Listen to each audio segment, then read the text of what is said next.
Confusion असल में आपका दुश्मन नहीं है, बल्कि ये आपका सबसे होशियार दोस्त है। सोचिए, आखिरी बार आप कब कंफ्यूज्ड हुए थे? शायद किसी रिश्ते में, किसी डिसीजन में, या किसी ऐसे सवाल में जिसका जवाब बस हाँ या ना में नहीं आ रहा था। और उस मोमेंट में आपने क्या सोचा? यही ना, यार ये कंफ्यूजन कब खत्म होगी। लेकिन क्या हो अगर मैं आपसे कहूं कि वो कंफ्यूजन खत्म करने की चीज नहीं थी, बल्कि सुनने की चीज थी। पहले कंफ्यूजन की गलत डेफिनेशन को ठीक करते हैं। हम सब यही मानते आए हैं, कंफ्यूजन मतलब कुछ समझ नहीं आया। लेकिन ये पूरी बात नहीं है। एक छोटे बच्चे को न्याय शब्द का मतलब नहीं पता, तो क्या वो कंफ्यूज्ड है? वो बस अनजान है। कंफ्यूजन और अनजान होना दोनों बिल्कुल अलग चीजें हैं। कंफ्यूजन असल में तब होती है जब दो या दो से ज्यादा समझ एक साथ सही लगती है और आप तय नहीं कर पा रहे कि किसे चुने। जैसे आपके दोस्त ने कुछ ऐसा कहा जो थोड़ा अजीब लगा। अब आपका दिमाग कह रहा है शायद वो नाराज है, लेकिन साथ ही ये भी, या शायद बस थका हुआ है। दोनों पॉसिबिलिटीज एक साथ, यही कंफ्यूजन है। और देखिए, ये कितनी समझदारी की बात है। तो कंफ्यूजन करती क्या है? एक्चुअली यहां एक बड़ा आइडिया आता है जिसे एम्बिग्विटी प्रिजर्वेशन थ्योरी कहते हैं। इसका मतलब बस इतना है, जब कोई सिचुएशन जेन्युइनली कॉम्प्लिकेटेड होती है, तो आपका दिमाग उसे जबरदस्ती एक सिंपल जवाब में स्क्वीज करने से मना कर देता है। वो उस कॉम्प्लेक्सिटी को, उस एम्बिग्विटी को बचा कर रखता है। वो इसी बचाने की फीलिंग है। दूसरे शब्दों में, कंफ्यूजन आपके दिमाग की एक इंटेलिजेंट स्ट्रैटेजी है। वो आपको जल्दबाजी में गलत कंक्लूजन तक पहुंचने से रोक रहा है। तीन लेवल्स पर समझते हैं ये बात। थिंकिंग के लेवल पर, जब दो एक्सप्लेनेशंस दोनों इक्वली वैलिड लगे, तो बिना सबूत के एक को डिसमिस करना गलत होगा। तो दिमाग दोनों को एक्टिव रखता है। यही कंफ्यूजन है और ये स्मार्ट है। फीलिंग्स के लेवल पर, किसी रिश्ते में, किसी डिसीजन में जब हम कंफ्यूज्ड होते हैं, तो दरअसल हम ये मान रहे होते हैं कि इस चीज में एक से ज्यादा सच हो सकते हैं। ये कंफ्यूजन उस बहुलता का सम्मान है। फिलॉसफी के लेवल पर, जिंदगी के कुछ सबसे बड़े सवाल, न्याय क्या है, पहचान क्या है, सही क्या है, इनका कोई एक जवाब नहीं होता। जो इन पर कंफ्यूज नहीं है, उसने शायद इन्हें सीरियसली लिया ही नहीं। और अब क्या क्लैरिटी का मतलब कंफ्यूजन का खत्म होना है? यह एक बहुत कॉमन गलतफहमी है। हम सोचते हैं क्लैरिटी आई मतलब कंफ्यूजन गई। लेकिन असली बात यह है, सच्ची क्लैरिटी वो है जो ये जान ले कि कहाँ एम्बिग्विटी रहनी चाहिए और कहाँ नहीं। हर कंफ्यूजन को सॉल्व करना जरूरी नहीं, कुछ कंफ्यूजन्स को बस जीना पड़ता है। लेकिन कंफ्यूजन कब प्रॉब्लम बन जाती है? ये थ्योरी ये नहीं कह रही कि हर कंफ्यूजन अच्छी है। कंफ्यूजन तब टॉक्सिक हो जाती है जब आप उसे डिसीजन से भागने का बहाना बना ले। मैं कंफ्यूज्ड हूं, इसलिए चूज नहीं कर सकता। ले, मैं तो ऐसा ही हूं, मुझे कुछ समझ नहीं आता। कंफ्यूजन पैरालिसिस में बदल जाए, सोचना ही बंद हो जाए। इन तीनों केसेस में कंफ्यूजन प्रिजर्वेशन नहीं रही, वो अवॉइडेंस बन गई। और ये फर्क बहुत जरूरी है। तो अगली बार जब कंफ्यूज्ड हो, ये सवाल पूछें। पहला सवाल ये नहीं होना चाहिए इसे कैसे खत्म करूं, बल्कि ये होना चाहिए, ये कंफ्यूजन मुझे किस एम्बिग्यूटी के बारे में बता रही है, और क्या वो एम्बिग्यूटी असली है? बस यही एक सवाल सब कुछ बदल देता है। आप कंफ्यूजन से डरना बंद कर देते हैं, आप उसे पढ़ना शुरू कर देते हैं। कंफ्यूजन कोई बीमारी नहीं है, ये एक सिग्नल है कि सामने जो है वो उतना सिंपल नहीं जितना दिखता है। और शायद यही वो मोमेंट है जहां असली समझ शुरू होती है। आपकी कंफ्यूजन काफी हद तक आपने नहीं बनाई, उस सिस्टम में बनाई है जिसमें आप पले बढ़े। और ये कोई भारत को गाली देने वाली बात नहीं है, ये एक ऑनेस्ट एक्सरे है, एक डायग्नोसिस। क्योंकि महानता और समस्या एक साथ रह सकती है, और जब तक हम देखेंगे नहीं, बदलेंगे कैसे? तो आइए उन 4 सिस्टमैटिक रीजंस को समझते हैं जिन्होंने हमें कंफ्यूज रहना सिखाया। रीजन 1, बड़े कह रहे हैं तो सही होगा, अथॉरिटी का जहर। पहले सिचुएशन समझिए। भारतीय घरों और समाज में सच्चाई का पैमाना अक्सर ये नहीं होता कि तर्क क्या कहता है, बल्कि ये होता है कि किसने कहा। पिता ने कहा, सच है। गुरु ने कहा, सच है। शास्त्र में लिखा है, सच है। हमारे जमाने में ऐसा ही होता था, सच है। अब कंफ्यूजन कहाँ से आती है? जब बच्चा बड़ा होता है, उसे दो अलग अलग सच मिलते हैं। एक सच उसका खुद का अनुभव बताता है, दूसरा सच अथॉरिटी बताती है, और उसे यह नहीं सिखाया जाता कि इन दोनों में से किसे कैसे परखे। तो वो एक ऐसी जगह पहुंच जाता है जहां उसके मन में बस यही चलता रहता है, मुझे लग तो कुछ और रहा है, लेकिन बड़े कह कुछ और रहे हैं, तो गलत तो मैं ही होऊंगा। ये सेल्फ डाउट को परमानेंट बना देता है। ये सिर्फ एक घर की बात नहीं है।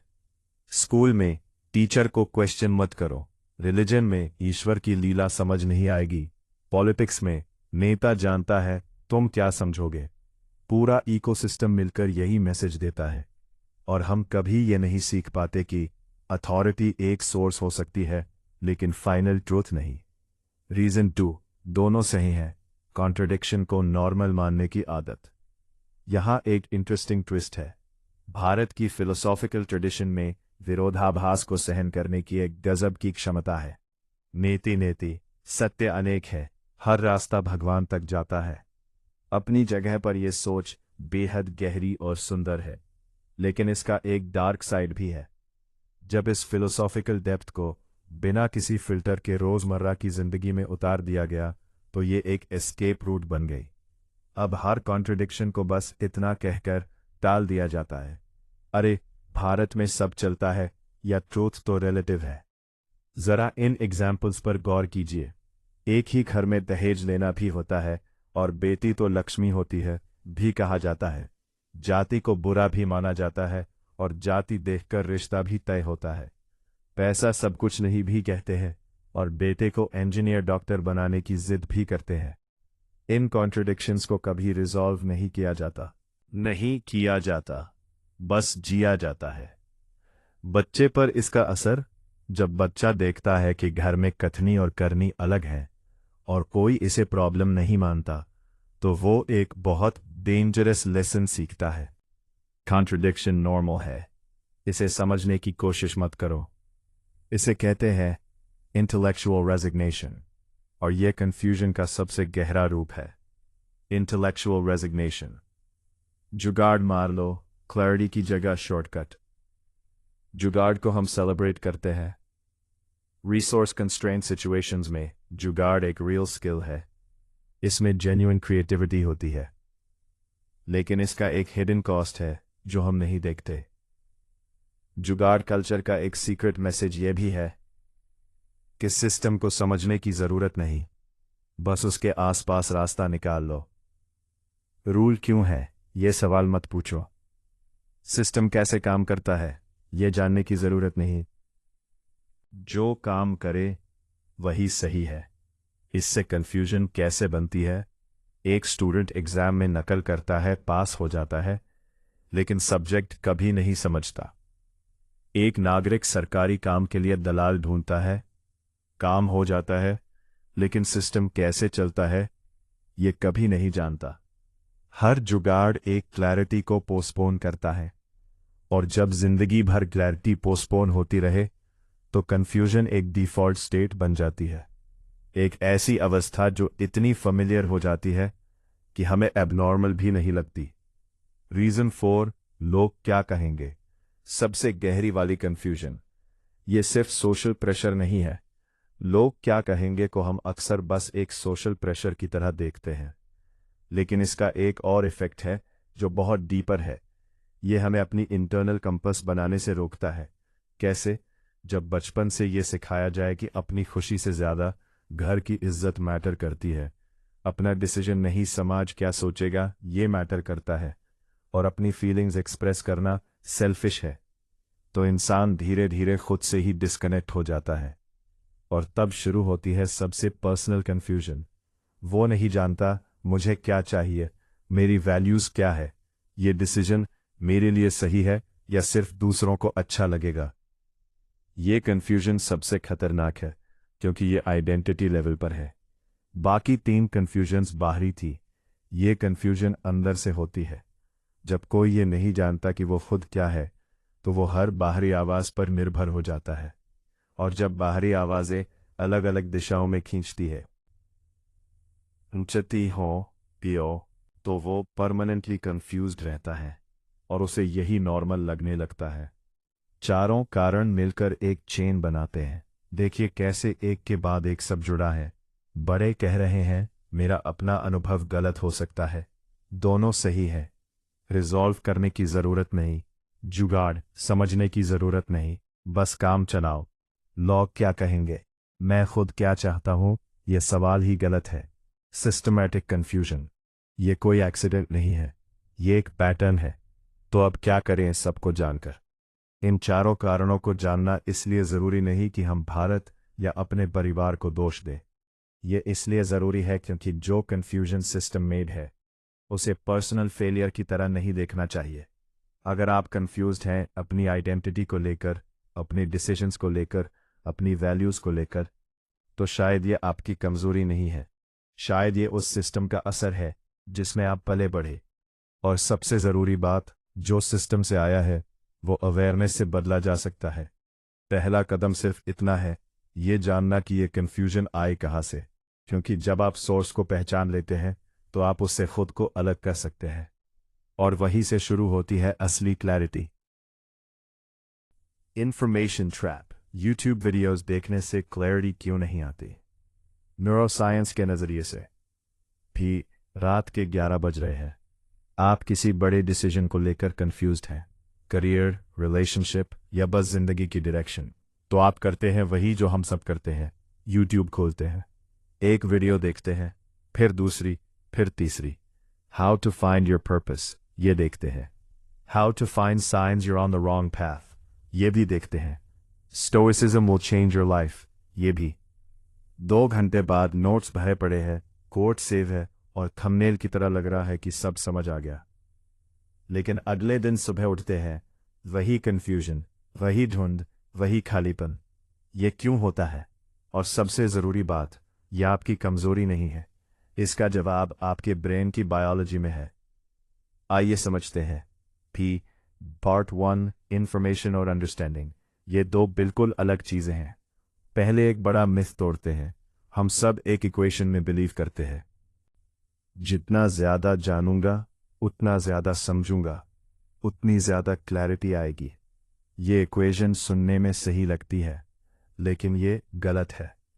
न्यूरोसाइंस एक बहुत ज़रूरी फ़र्क बताती है, इंफॉर्मेशन प्रोसेसिंग और नॉलेज इंटीग्रेशन। ये दोनों ब्रेन में अलग अलग जगह, अलग अलग तरीके से होती हैं, और यही फ़र्क सब कुछ एक्सप्लेन करता है। इंफॉर्मेशन प्रोसेसिंग तेज़ लेकिन बेहद शैलो। जब आप कोई यूट्यूब वीडियो देखते हैं तो ब्रेन उसे बेसिकली एक सेंसरी एक्सपीरियंस की तरह प्रोसेस करता है। विजुअल्स आँखों से विजुअल कॉर्टेक्स तक जाती है, आवाज़ कानों से ऑडिटरी कॉर्टेक्स तक, इमोशनल म्यूज़िक और एनर्जेटिक टोन अमिगडाला को ट्रिगर करती है। ये प्रोसेस बहुत तेज़ होती है और बहुत सरफेस लेवल है। इस पूरे प्रोसेस में ब्रेन ये सवाल नहीं पूछता, ये मेरी ज़िंदगी से कैसे कनेक्ट होता है, या इसके बेस्ड पर मुझे क्या बदलना होगा। वो बस रिसीव करता है, जैसे एक खुला डब्बा, जो कुछ भी आए उसमें गिरता जाता है। नॉलेज इंटीग्रेशन गहरी लेकिन धीमी। असली क्लैरिटी तब आती है जब नई इंफॉर्मेशन आपके एग्जिस्टिंग न्यूरल नेटवर्क से जुड़ती है, यानी इंटीग्रेट होती है। इसके लिए ब्रेन को चाहिए टाइम, यानी ये तुरंत नहीं होता। साइलेंस यानी बाहरी स्टिमुलेशन नहीं, रिफ्लेक्शन यानी एक्टिव सोचना, और पर्सनल कनेक्शन यानी ये सोचना कि ये मुझ पर कैसे अप्लाई होता है। ये पूरा प्रोसेस प्रीफ्रंटल कॉर्टेक्स में होती है, जो ब्रेन का सबसे इवॉल्व्ड हिस्सा है। यही वो हिस्सा है जो यूट्यूब वीडियोस देखते वक्त सबसे कम एक्टिव होता है। पार्ट 2, डोपामीन लूप, वीडियो रुकती क्यों नहीं? डोपामीन के बारे में हम सब एक हाफ ट्रूथ जानते हैं। आमतौर पर कहा जाता है डोपामीन इक्वल्स प्लेजर का केमिकल, लेकिन न्यूरोसाइंटिस्ट्स रॉबर्ट सपोल्स्की और केंट बेरिज की रिसर्च एक बिल्कुल अलग पिक्चर दिखाती है। डोपामीन प्लेजर का नहीं, एंटिसिपेशन का केमिकल है। स्ट्रॉन्ग, यानी डोपामीन तब रिलीज होता है जब ब्रेन को लगता है अगली चीज में कुछ वैल्यूबल मिलेगा।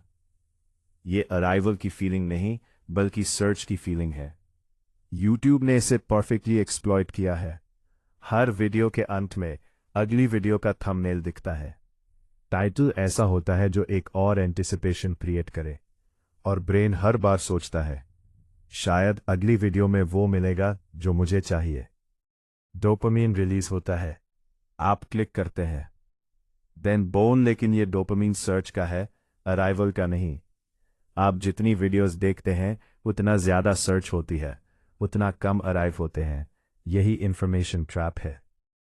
Back reward prediction error, brain का सबसे बड़ा ट्रिक। न्यूरोसाइंस में एक कॉन्सेप्ट है, रिवॉर्ड प्रिडिक्शन एरर, आरपीई। जब ब्रेन को उससे ज्यादा मिलता है जितनी उम्मीद थी, डोपामीन स्पाइक। जब उतना ही मिलता है, कोई स्पाइक नहीं। जब कम मिलता है, डोपामीन ड्रॉप। यूट्यूब का एल्गोरिदम इस आरपीई को मैक्सिमाइज करने के लिए डिजाइन किया गया है। हर वीडियो थोड़ी अलग है, कभी बहुत अच्छी लगती है, कभी एवरेज। ये अनप्रिडिक्टेबिलिटी ब्रेन को और ज्यादा सर्च करने पर मजबूर करती है, ठीक वैसे जैसे एक स्लॉट मशीन काम करती है। वो आप क्लैरिटी नहीं ढूंढ रहे, आप डोपामीन ढूंढ रहे हैं, और ब्रेन को दोनों में फर्क नहीं पड़ता। टैक पार्ट 3, सूडो क्लैरिटी, सबसे खतरनाक ट्रैप। ये वो फीलिंग है जो सबसे ज्यादा नुकसान करती है। वीडियो देखने के बाद एक स्पेसिफिक फीलिंग आती है, हाँ यही तो था, अब समझ आया। ये फीलिंग रियल लगती है, इतनी रियल कि आप नोट्स लेते हैं, कोड सेव करते हैं। लेकिन ये सूडो क्लैरिटी है, एक न्यूरोलॉजिकल इल्यूजन, और इसके पीछे है एक फिनोमेनन जिसका नाम है फ्लुएंसी इफेक्ट। फ्लुएंसी इफेक्ट आसान लगा मतलब समझ गया, ये गलत फहमी है। साइकोलॉजिस्ट्स रेबर, विंकलमैन और श्वार्ज ने एक इंपॉर्टेंट फिनोमेनन डॉक्यूमेंट किया है। जो चीज़ हमें आसानी से प्रोसेस होती है वो हमें सच और समझ में आई लगती है, चाहे हमने उसे एक्चुअली समझा हो या नहीं। यूट्यूब वीडियोस सिंपल लैंग्वेज में होती है, विजुअल से एक्सप्लेन होती है, एनर्जेटिक म्यूजिक होती है, शॉर्ट सेंटेंसेस होते हैं। ये सब फ्लुएंसी को आर्टिफिशियली बढ़ाता है। ब्रेन सोचता है ये तो आसानी से समझ आ रहा है, मतलब मैं समझ गया। लेकिन ease of processing, depth of understanding, ये इक्वेशन कभी इक्वल नहीं होती। इल्यूजन ऑफ एक्सप्लेनेटरी डेप्थ, एक एक्सपेरिमेंट जो सब क्लियर कर देगा। साइकोलॉजिस्ट्स रोजनब्लिट और कील ने लोगों से पूछा साइकिल का गियर कैसे काम करता है, 1 to 10 में रेट करो। लोगों ने एवरेज 6 to 7 दिया। फिर कहा अब स्टेप बाय स्टेप एक्सप्लेन करो। जब एक्सप्लेन करने लगे तो खुद को समझ आया कि वो एक्चुअली कुछ नहीं जानते। रेटिंग खुद बे खुद 2-3 पर आ गई। यूट्यूब वीडियोस ये इल्यूजन और गहरी करती हैं। वीडियो देखी, लगा समझ गए, एक्चुअली कुछ नहीं बदला। यही लूप है। पार्ट 4, कॉग्निटिव ओवरलोड, जब ज्यादा इंफॉर्मेशन ज्यादा कंफ्यूजन बनाती है। ब्रेन की एक हार्ड लिमिट है जो हम इग्नोर करते हैं, वर्किंग मेमोरी, यानी ब्रेन का वो हिस्सा जहां एक्टिव प्रोसेसिंग होती है, एक टाइम पर सिर्फ 4 से 7 चंक्स ऑफ इंफॉर्मेशन हैंडल कर सकता है। ये जॉर्ज मिलर का फेमस मैजिकल नंबर 7 है। ये कोई ओपिनियन नहीं, ये एक बायोलॉजिकल लिमिट है। और हम क्या करते हैं, एक ही दिन में 5 वीडियोस पर्पस पर, 3 वीडियोस प्रोडक्टिविटी पर, 2 वीडियोस रिलेशनशिप्स पर, 1 वीडियो स्टोइसिज्म पर। हर वीडियो में 10 से 15 नए कॉन्सेप्ट्स। ये सब वर्किंग मेमोरी में एक साथ आता है। ब्रेन ओवरवेल्म होता है, वो सब कुछ डिस्कार्ड कर देता है या सब कुछ एक ब्लर में मिला देता है। दोनों केसेस में क्लैरिटी नहीं आती, कंफ्यूजन बढ़ती है। पैराडॉक्स ऑफ चॉइस, इंफॉर्मेशन पर भी यही अप्लाई होता है। बैरी श्वार्ट्ज का पैराडॉक्स ऑफ चॉइस ये कहता है जितने ज्यादा ऑप्शंस उतना कम सेटिस्फैक्शन और उतना ज्यादा कंफ्यूजन। यही इंफॉर्मेशन पर भी होता है, जितने ज्यादा पर्सपेक्टिव्स कंज्यूम करते हैं। ये फिलोसोफर ये कहता है, वो ये कहता है, ये साइंस कहती है, वो स्पिरिचुअलिटी कहती है, उतना ज्यादा ब्रेन को लगता है कि कोई एक सच नहीं है। और जब कोई एक सच नहीं लगता तो डिसीजन इम्पॉसिबल हो जाता है। Part 5, default mode network, clarity असल में कहाँ से आती है। ब्रेन का एक ऐसा सिस्टम जो बंद रहता है लेकिन सबसे जरूरी है, default mode network, DMN, brain का वो नेटवर्क है जो तब एक्टिव होता है जब आप कुछ नहीं कर रहे होते, डे ड्रीम कर रहे होते, शावर में खड़े होते हैं या अकेले वॉक पर होते हैं।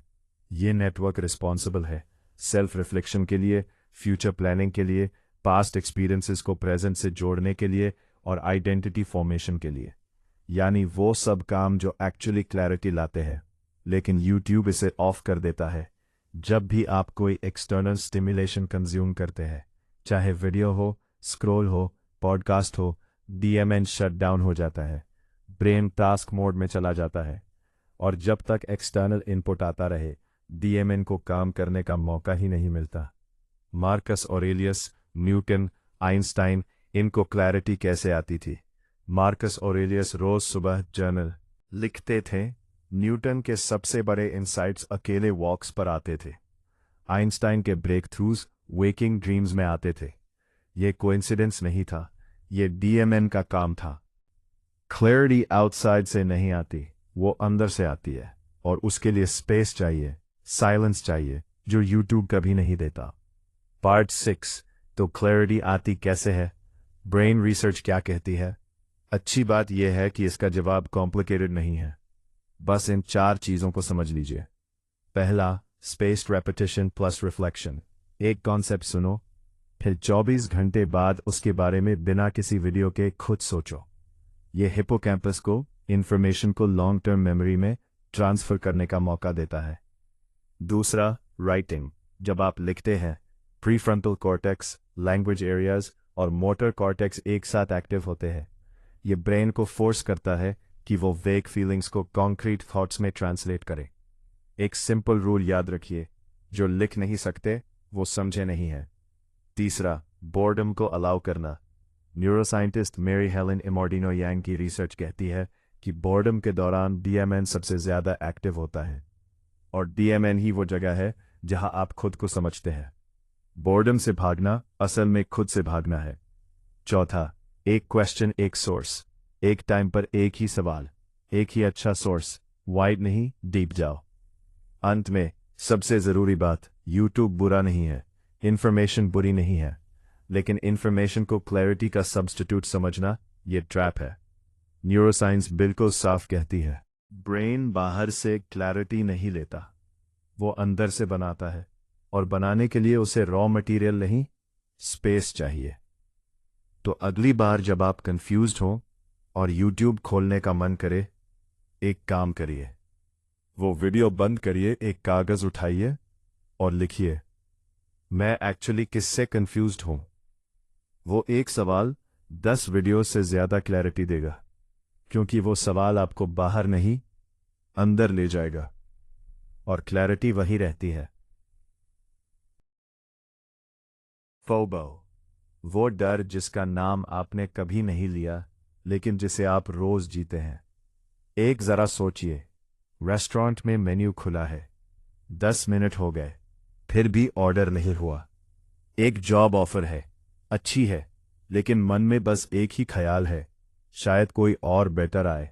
एक इंसान है जो जेन्युइनली अच्छा है, लेकिन कमिट नहीं हो पा रहे, क्योंकि लगता है शायद कोई और परफेक्ट हो।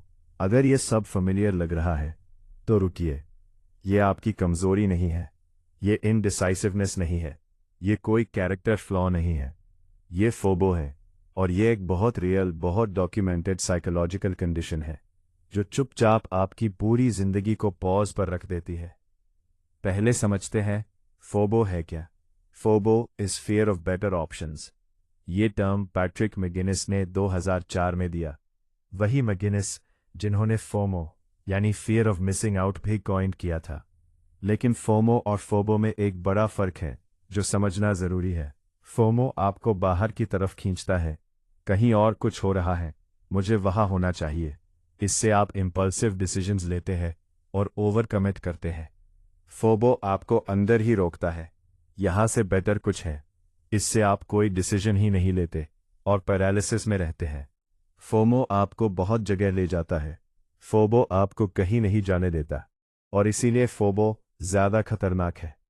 फोबो अंदर से कैसा दिखता है? 4 लेयर्स। फोबो सिर्फ एक फीलिंग नहीं है, ये एक पूरा इंटरनल स्ट्रक्चर है। इसे समझने के लिए इसकी 4 लेयर्स को एक एक करके देखते हैं। लेयर 1, ये इल्यूजन की और ऑप्शंस है। फोबो की सबसे ज़रूरी कंडीशन ये है, और ऑप्शंस हैं या हो सकते हैं।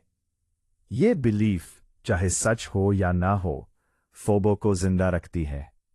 इंटरनेट से पहले आपके शहर में 5 रेस्टोरेंट्स थे, आप एक में जाते थे, डिसीजन इजी था। आज जोमैटो पर 200 ऑप्शंस हैं, स्विगी पर अलग, इंस्टाग्राम पर कोई नई जगह रेकमेंड कर रहा है। ऑप्शंस की ये अबंडेंस ने डिसीजन को एक लग्जरी से बर्डन बना दिया है, और यही फोबो की सबसे फर्टाइल ग्राउंड है।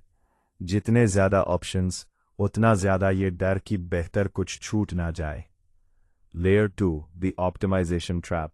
मुझे बेस्ट चुनना है। फोबो का दूसरा लेयर ये सोच है, मुझे बेस्ट ऑप्शन ढूंढना है। ये सुनने में बिल्कुल रैशनल लगता है, लेकिन ये एक ट्रैप है, क्योंकि बेस्ट एक मूविंग टारगेट है। जब तक आप डिसाइड करते हैं, नया ऑप्शन आ जाता है, नई इन्फॉर्मेशन मिलती है, नया पर्सपेक्टिव आता है, और ब्रेन कहता है रुको, अभी डिसाइड मत करो, पूरी इन्फॉर्मेशन नहीं है। लेकिन पूरी इन्फॉर्मेशन कभी नहीं आती। साइकोलॉजिस्ट बैरी श्वार्ट्ज इसे 2 तरह के लोगों से एक्सप्लेन करते हैं। मैक्सिमाइजर वो है जो बेस्ट ढूंढता है, हर ऑप्शन कंपेयर करता है, सबसे ज़्यादा रिसर्च करता है, और रिसर्च में सबसे ज़्यादा अनहैप्पी निकलता है। सैटिस्फाइसर वो है जो गुड इनफ से सेटिस्फाई हो जाता है, कम कंपेयर करता है, जल्दी डिसाइड करता है, और कंसिस्टेंटली ज़्यादा खुश रहता है। फोबो मैक्सिमाइजर की बीमारी है, और आज का वर्ल्ड हर इंसान को मैक्सिमाइजर बनाने पर तुला है। लेयर 3, जब कमिटमेंट खुद की हार जैसी लगे, ये लेयर सबसे गहरी है। जब आप कोई ऑप्शन चूज करते हैं, तो आप बाकी सब ऑप्शंस को छोड़ते हैं। फोबो वाला ब्रेन इस छोड़ने को लॉस की तरह रजिस्टर करता है। यहां डैनियल kahneman का लॉस अवर्जन काम करता है। इंसान के लिए कुछ खोने का दर्द कुछ पाने की खुशी से दोगुना होता है। तो जब एक करियर चुनते हो, दूसरे करियर्स छूट जाते हैं। जब एक इंसान से कमिट करते हो, बाकी पॉसिबिलिटीज बंद होती है। फोबो वाला ब्रेन इस पॉसिबिलिटीज का बंद होना डेथ की तरह फील करता है, इसलिए वो चूज नहीं करता, हमेशा ओपन रहता है सब ऑप्शंस के लिए, किसी के भी साथ फुल्ली नहीं, और इस ओपननेस को वो फ्रीडम का नाम देता है, जबकि असल में ये एक बहुत सोफिस्टिकेटेड प्रिजन है। लेयर 4, जब अनडिसाइडेड रहना आइडेंटिटी बन जाए। ये फोबो का सबसे हिडन लेयर है। बहुत से लोगों के लिए अनडिसाइडेड रहना एक पहचान बन जाती है। वो कहते हैं मैं तो एक्सप्लोरर हूं, मुझे बॉक्सेस में नहीं रखा जा सकता, मेरी जर्नी अभी चल रही है। यह सुनने में जेन्युइनली ब्यूटीफुल लगता है, और कभी कभी सच भी होता है। लेकिन जब ये नैरेटिव सालों तक नहीं बदलता, जब हर डिसीजन के वक्त यही कहा जाता है, जब कमिटमेंट का हर मौका इसी से अवॉइड होता है, तो यह सेल्फ डिस्कवरी नहीं, ये फोबो का आर्मर है। कुछ लोग अनडिसाइडेड नहीं रहते क्योंकि वो खुद को ढूंढ रहे हैं, वो अनडिसाइडेड रहते हैं क्योंकि डिसाइड करने से उन्हें डर लगता है। और एक्सप्लोरर बनना उस डर को एक रिस्पेक्टेबल नाम दे देता है। फोबो की कीमत जो हम नहीं देखते लेकिन रोज चुकाते हैं। फोबो हार्मलेस नहीं है, यह एक कंपाउंडिंग टैक्स है जो आप हर दिन चुकाते हैं। कीमत 1, टाइम और एनर्जी का साइलेंट ड्रेन। हर अनडिसाइडेड ऑप्शन आपकी मेंटल बैंडविड्थ ऑक्यूपाई करती है। साइकोलॉजी में इसे ज़ाइगार्निक इफेक्ट कहते हैं।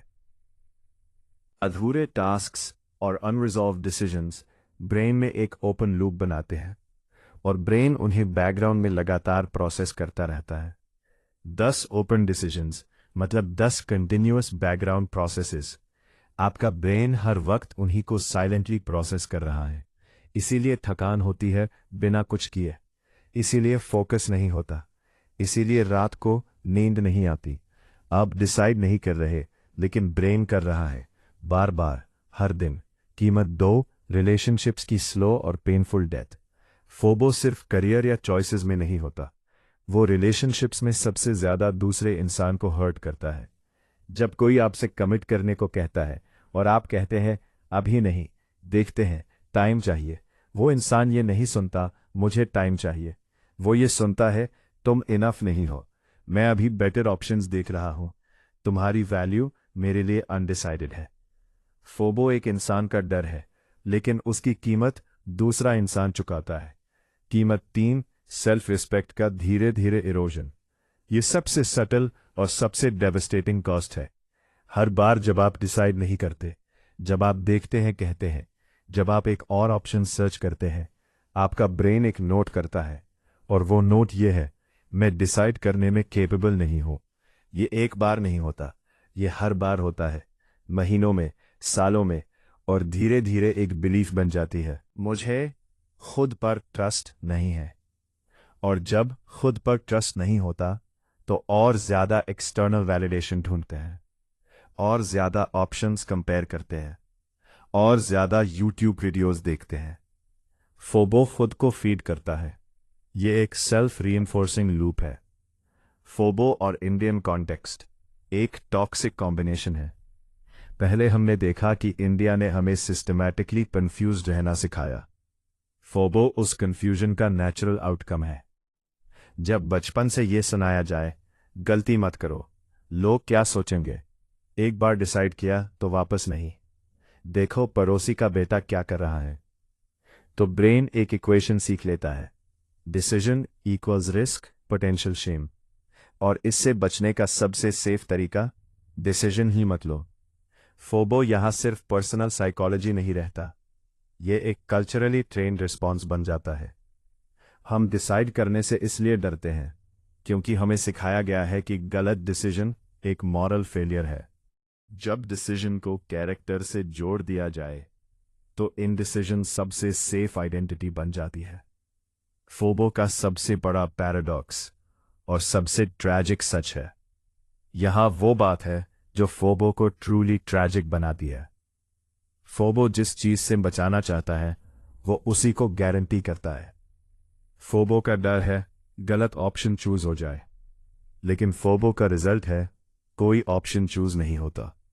और जब कोई ऑप्शन चूज नहीं होता, तो जिंदगी खुद डिसाइड करती है, डिफॉल्ट सेटिंग्स पर, बिना आपकी परमिशन के। समय बीतता है, विंडोज क्लोज होती हैं, लोग चले जाते हैं, अपॉर्चुनिटीज एक्सपायर होती हैं, और एक दिन फोबो वाला इंसान पाता है कि वो डिसाइड नहीं करता था ताकि गलत चॉइस से बचे, लेकिन उसकी सबसे बड़ी गलत चॉइस यही थी। इनडिसीजन एक डिसीजन है, और अक्सर सबसे बुरा वाला। फोबो से बाहर एक सवाल जो सब बदल देता है। फोबो का इलाज बस डिसाइड कर लो कहने से नहीं होता, क्योंकि अगर इतना सिंपल होता तो फोबो एग्जिस्ट नहीं करता। फोबो से बाहर निकलने का पहला असली कदम है एक सवाल। अगली बार जब आप किसी डिसीजन पर स्टक हो, ये मत पूछो कौन सा ऑप्शन बेस्ट है। अगर सारे ऑप्शंस एक जैसे अच्छे हों, तो मैं किसे चूज करता? ये सवाल फोबो की जड़ पर वार करता है, क्योंकि ये ब्रेन को बाहर देखने से रोककर अंदर देखने को कहता है, तुम एक्चुअली क्या चाहते हो? और उस जवाब में वो क्लैरिटी है जो 1000 ऑप्शन सर्च करने से कभी नहीं आती। अंत में फोबो आपका दुश्मन नहीं है। फोबो आपके ब्रेन का एक मिसगाइडेड प्रोटेक्शन सिस्टम है। यह आपको हर्ट होने से बचाना चाहता है, गलत चॉइस से, रिग्रेट से, जजमेंट से। लेकिन उस प्रोटेक्शन की कीमत में वो आपसे ले लेता है आपका टाइम, आपके रिलेशनशिप्स, आपकी सेल्फ ट्रस्ट और आपकी जिंदगी। फोबो का असली नाम है वो डर जो आपको फुल्ली अलाइव होने से रोकता है, और उसे हराने का तरीका परफेक्ट डिसीजन ढूंढना नहीं है। उसे हराने का तरीका है ये एक्सेप्ट करना कि आप एक इम्परफेक्ट डिसीजन के साथ एक रियल जिंदगी जी सकते हैं, और वो रियल जिंदगी हमेशा किसी भी परफेक्ट ऑप्शन से बेटर होगी। क्लैरिटी एक्शन के बाद क्यों आती है? कियरकेगार्ड, स्टीव जॉब्स और ब्रेन साइंस एक ही बात कह रहे हैं। हम सब एक स्टोरी में बिलीव करते हैं, बचपन से, बार बार। वो स्टोरी ये है, पहले सोचो, समझो, क्लैरिटी आए, फिर कदम उठाओ। और इसीलिए हम रुकते हैं, सोचते हैं, प्लान बनाते हैं, वीडियोस देखते हैं, लोगों से पूछते हैं, और क्लैरिटी का इंतज़ार करते हैं, लेकिन क्लैरिटी आती नहीं। क्यों? क्योंकि वो पूरी स्टोरी एक फंडामेंटल झूठ है, और इस झूठ को तीन बिल्कुल अलग दिशाओं से तीन लोगों ने एक्सपोज किया है। एक 19वीं सदी का डेनिश फिलोसोफर, एक 21वीं सदी का टेक विजनरी, और मॉडर्न न्यूरोसाइंस। तीनों एक ही बात कह रहे हैं, क्लैरिटी एक्शन से पहले नहीं आती, क्लैरिटी एक्शन के बाद आती है। आइए तीनों को एक एक करके समझते हैं। पार्ट 1, किरकेगार्ड और वो लीप जो वो खुद नहीं ले पाए। पहले उस इंसान को जानते हैं, सोरेन किरकेगार्ड, 19वीं सदी के डेनमार्क के सबसे महान फिलोसोफर। उनकी जिंदगी में एक इंसान था, रिजीन ओल्सन। किरकेगार्ड उनसे डीपली प्यार करते थे। रिजीन दी, एंगेजमेंट भी हो गई, लेकिन किरकेगार्ड ने खुद एंगेजमेंट तोड़ दी, क्योंकि वो डिसाइड नहीं कर पाए, क्या मैं एक अच्छा हस्बैंड बन सकता हूँ? क्या ये कमिटमेंट मेरे लिए सही है? क्या मैं उन्हें वो दे पाऊंगा जो उन्हें चाहिए? वो सोचते रहे। रेजीन चली गई, किसी और से शादी कर ली, और किरकेगार्ड ताउम्र उस लॉस को कैरी करते रहे। लेकिन इस पर्सनल ट्रेजेडी से उन्होंने जो फिलॉसफी निकाली, वो हिस्ट्री की सबसे इंपॉर्टेंट आइडियाज में से एक है, द लीप ऑफ फेथ। असली मीनिंग क्या है? हम लीप ऑफ फेथ को अक्सर रिलीजियस कॉन्टेक्स्ट में सुनते हैं, लेकिन किरकेगार्ड का असली पॉइंट रिलीजन से बहुत आगे था। उनका कहना था, जिंदगी में कुछ जगहें ऐसी होती हैं जहां लॉजिक, रीजन और एनालिसिस आपको आगे नहीं ले जा सकते। वहां सिर्फ एक ही रास्ता है, लीप, बिना गारंटी के कदम। एग्जिस्टेंस के 3 स्टेजेस बहुत ज़रूरी है ये समझना। किरकेगार्ड ने हमारी ज़िंदगी को 3 स्टेजेस में डिस्क्राइब किया। Stage 1, aesthetic stage. यहाँ इंसान प्लेजर ढूंढता है, नॉवेल्टी ढूंढता है, ऑप्शंस एक्सप्लोर करता है, हर चीज़ ट्राई करना चाहता है। ये स्टेज कंफर्टेबल है, लेकिन यहाँ एक परमानेंट एम्प्टीनेस है, क्योंकि जो हर चीज़ को टच करता है वो किसी चीज़ को डीपली फील नहीं कर पाता। Stage 2, ethical stage. यहाँ इंसान कमिटमेंट करता है, रिस्पॉन्सिबिलिटी लेता रहे, एक पाथ चूज करता है, लेकिन यहाँ आने के लिए एस्थेटिक स्टेज को छोड़ना पड़ता है, और भी हो सकता था को छोड़ना पड़ता है, और ये छोड़ना बिना किसी गारंटी के होता है। यही लीप है। Stage 3, authentic stage. यहाँ इंसान को अपनी ट्रू सेल्फ मिलती है, लेकिन ये स्टेज सिर्फ लीप के बाद आती है, पहले नहीं। किरकेगार्ड का सबसे पावरफुल लाइन उन्होंने लिखा, life can only be understood backwards but it must be lived forwards. जिंदगी को समझा जाता है पीछे मुड़कर, लेकिन जीना पड़ता है आगे की तरफ। यानी क्लैरिटी तब आएगी जब आप पीछे मुड़कर अपने किए हुए एक्शंस को देखेंगे, लेकिन वो पीछे मुड़कर देखना तभी पॉसिबल है जब आप पहले आगे चले हो। जो आगे चले ही नहीं, उनके पास देखने को कुछ है ही नहीं। यहाँ एक ब्रूटल आयरनी है। किरकेगार्ड ने ये फिलॉसफी जानी, उन्होंने ये लिखी, उन्होंने ये सिखाई, लेकिन रिजीन के मामले में वो खुद लीप नहीं ले पाए, और इसीलिए उनकी फिलॉसफी इतनी ऑथेंटिक है। ये एक ऐसे इंसान की बात है जिस ट्रूथ को देखा, लेकिन उसे जी नहीं पाया। किरकेगार्ड का दर्द उनकी फिलॉसफी का सबसे बड़ा प्रूफ है। उन्होंने खुद देखा, एक्शन के बिना क्लैरिटी नहीं आती, वेट करने से कुछ नहीं मिलता। पार्ट 2, स्टीव जॉब्स और connecting the dots. 2005 Stanford commencement speech. ये स्पीच शायद आपने सुनी हो, लेकिन इसके अंदर जो फिलॉसफी है वो अक्सर मिस हो जाती है। जॉब्स ने 3 स्टोरीज सुनाई। पहली थी कनेक्टिंग द डॉट्स। जॉब्स ने रीड कॉलेज में 6 मंथ्स में ही ड्रॉप आउट कर लिया। क्यों? क्योंकि कॉलेज का कोई क्लियर पर्पस नहीं दिख रहा था, और वो नहीं जानते थे कि वो क्या बनना चाहते हैं। ये डिसीजन किसी ग्रैंड विजन से नहीं था, किसी क्लैरिटी से नहीं था, बस एक गट फीलिंग थी, और उन्होंने उस पर एक्ट किया। ड्रॉप आउट के बाद क्या हुआ? ड्रॉप आउट के बाद जॉब्स के पास कोई प्लान नहीं था। वो दोस्तों के रूम्स में सोते थे, कोक बॉटल्स रिटर्न करके खाना खाते थे, हेरे कृष्णा टेम्पल में फ्री मील्स खाते थे। लेकिन इस अनसर्टेनिटी में उन्होंने वो कोर्सेज अटेंड किए जो उन्हें इंटरेस्टिंग लगे, बिना किसी प्रैक्टिकल रीजन के, बिना ये जाने कि ये कहाँ काम आएगा। उन्होंने कैलीग्राफी का कोर्स किया, सेरिफ और सैंस सेरिफ फॉन्ट सीखे, टाइपोग्राफी की ब्यूटी को समझा। बस ऐसे ही बिना किसी पर्पस के। 10 साल बाद डॉट्स कनेक्ट हुए। जब जॉब्स मैकिन्टॉश डिजाइन कर रहे थे, दुनिया का पहला ब्यूटीफुल कंप्यूटर, तो उन्होंने उस कैलीग्राफी को मैक के फॉन्ट्स में उतारा। मैक बना दुनिया का पहला कंप्यूटर जिसमें ब्यूटीफुल टाइपोग्राफी थी। विंडोज़ ने बाद में कॉपी किया, और आज हर कंप्यूटर, हर फोन में जो फॉन्ट्स हैं, वो उस रैंडम कैलीग्राफी क्लास की वजह से है। जॉब्स का वो लाइन जो सब कुछ कह देता है। स्टैनफोर्ड में जॉब्स ने कहा, "You can't connect the dots looking forward. You can only connect them looking backwards." आगे देखकर डॉट्स कनेक्ट नहीं होते, पीछे देखकर होते हैं। और फिर उन्होंने वो कहा जो इस पूरे चैप्टर का कोर है। So you have to trust that the dots will somehow connect in your future. Trust करना पड़ता है कि डॉट्स कनेक्ट होंगे बाद में, जब आप पीछे देखोगे। ये सिर्फ जॉब्स की स्टोरी नहीं है। J.K. राउलिंग हैरी पॉटर लिखने से पहले एक सिंगल मदर थी, वेलफेयर पर थी, डिप्रेस्ड थी। उस डार्कनेस में लिखना शुरू किया क्योंकि उनके पास करने को कुछ और नहीं था। डार्विन गैलापागोस आइलैंड्स पर गया एक नेचुरलिस्ट के रूप में। एवोल्यूशन की थ्योरी उसके माइंड में कहीं नहीं थी। वहां जो देखा उससे थ्योरी बनी। हर बड़ी क्लैरिटी किसी एक्शन के बाद आई। किसी ने भी पहले क्लैरिटी पाई और फिर एक्शन लिया। ऐसा हिस्ट्री में नहीं हुआ। जॉब्स का असली लेसन, जॉब्स की लाइफ का लेसन ये नहीं है ड्रॉप आउट करो और सक्सेसफुल बनो। जॉब्स का असली लेसन ये है, जो तुम्हें अभी इंटरेस्टिंग लगे उसमें जाओ, भले ही अभी कोई सेंस न बने। डॉट्स बाद में कनेक्ट होंगे, लेकिन वो तभी कनेक्ट होंगे जब डॉट्स एग्जिस्ट करें, और डॉट्स तभी एग्जिस्ट करेंगे जब तुमने एक्शन लिया हो।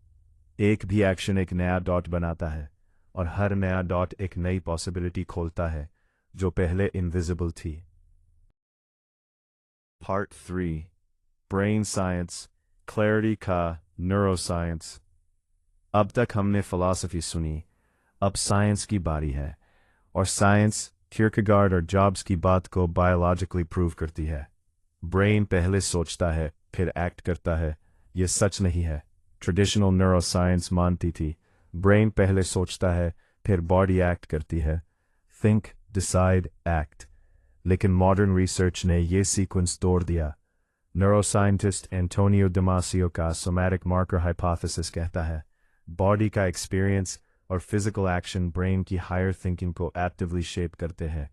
यानी सीक्वेंस एक्चुअली ये है, एक्ट, एक्सपीरियंस, अंडरस्टैंड। बॉडी पहले मूव करती है, ब्रेन बाद में समझता है। बेंजामिन लिबिट का वो एक्सपेरिमेंट जिसने सब हिला दिया।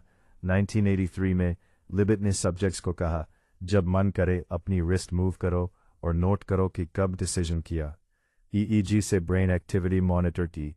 रिजल्ट चौंकाने वाला था। ब्रेन में एक्शन का सिग्नल सब्जेक्ट्स के कॉन्शियस डिसीजन से 300 से 500 मिलीसेकंड्स पहले आता था।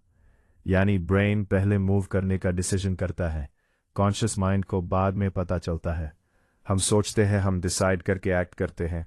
असल में कॉन्शियस क्लैरिटी एक्शन का कॉज नहीं, एक्शन का इफेक्ट है। एम्बॉडीड कॉग्निशन, सोचना सिर्फ दिमाग में नहीं होता। एम्बॉडीड कॉग्निशन न्यूरोसाइंस की सबसे एक्साइटिंग फील्ड्स में से एक है। इसका सेंट्रल क्लेम, थिंकिंग सिर्फ ब्रेन में नहीं होती, पूरी बॉडी थिंक करती है। फिजिकल एक्सपीरियंस कॉग्निशन को शेप करती है। कुछ एग्जाम्पल्स देखिए। लोगों को पेंसिल हॉरिजॉन्टली मुंह में रखने को कहा गया, जो फोर्स स्माइल जैसा था। वो कार्टून्स को ज़्यादा फनी रेट करते थे। बॉडी का पॉस्चर सोचने के तरीके को बदल रहा था। एमी कडी के रिसर्च में जो लोग 2 मिनट्स कॉन्फिडेंट पॉस्चर में खड़े रहे, उनके ब्रेन में टेस्टोस्टेरोन बढ़ा, कोर्टिसोल घटा, ने ब्रेन को चेंज किया। स्टैनफोर्ड के एक स्टडी में वॉकिंग करने वाले लोगों की क्रिएटिव थिंकिंग में 81% इंक्रीज आई। तो क्लैरिटी से इसका क्या कनेक्शन है? जब आप एक्ट करते हैं, फिजिकली कुछ करते हैं, तो आपका ब्रेन नया डेटा रिसीव करता है। बॉडी की पोजीशन का सेंस, मूवमेंट का एक्सपीरियंस, एनवायरनमेंट से रिस्पॉन्स, ये सब नई इंफॉर्मेशन है जो सिर्फ बैठकर सोचने से कभी नहीं मिलती। और ये नई इंफॉर्मेशन नई न्यूरल कनेक्शंस बनाती है, नए पर्सपेक्टिव्स खुलते हैं, नई रियलाइजेशंस होती हैं। क्लैरिटी इसलिए एक्शन के बाद आती है क्योंकि एक्शन ही ब्रेन को वो डेटा देता है जिससे क्लैरिटी बनती है।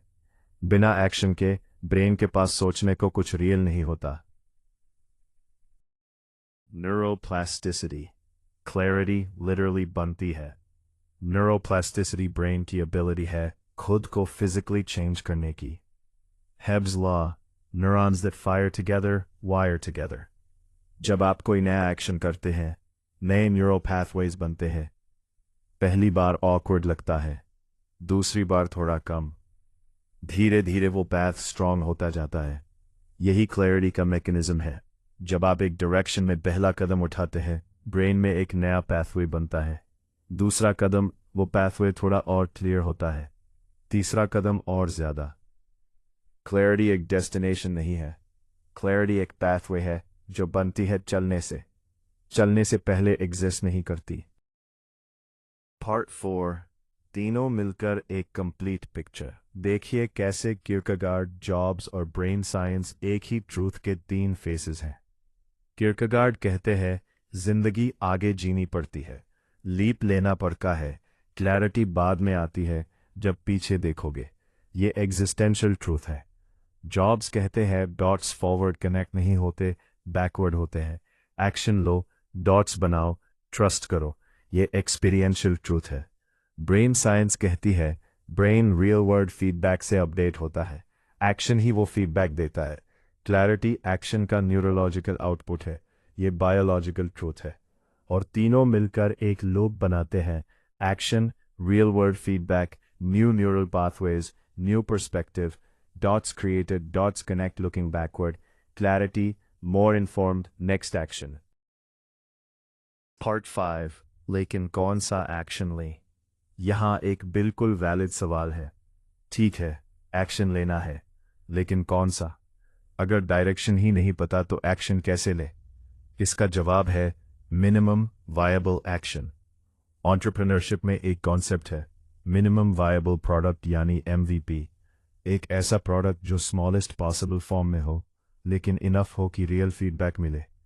क्लैरिटी के लिए भी यही काम करता है, वो सबसे छोटा एक्शन जो रियल फीडबैक दे। करियर कंफ्यूज्ड हो, उस फील्ड में काम करने वाले एक इंसान से 30 मिनट बात करो। रिलेशनशिप अनक्लियर हो, एक ऑनेस्ट कॉन्वर्सेशन करो, आज अभी। राइटिंग शुरू करनी है, 200 वर्ड्स लिखो, किसी के लिए नहीं, बस लिखो। बिजनेस आइडिया है, एक इंसान को बताओ, उनका रिएक्शन देखो। ये प्लानिंग नहीं है, ये एक्शन है। Small, real, immediate.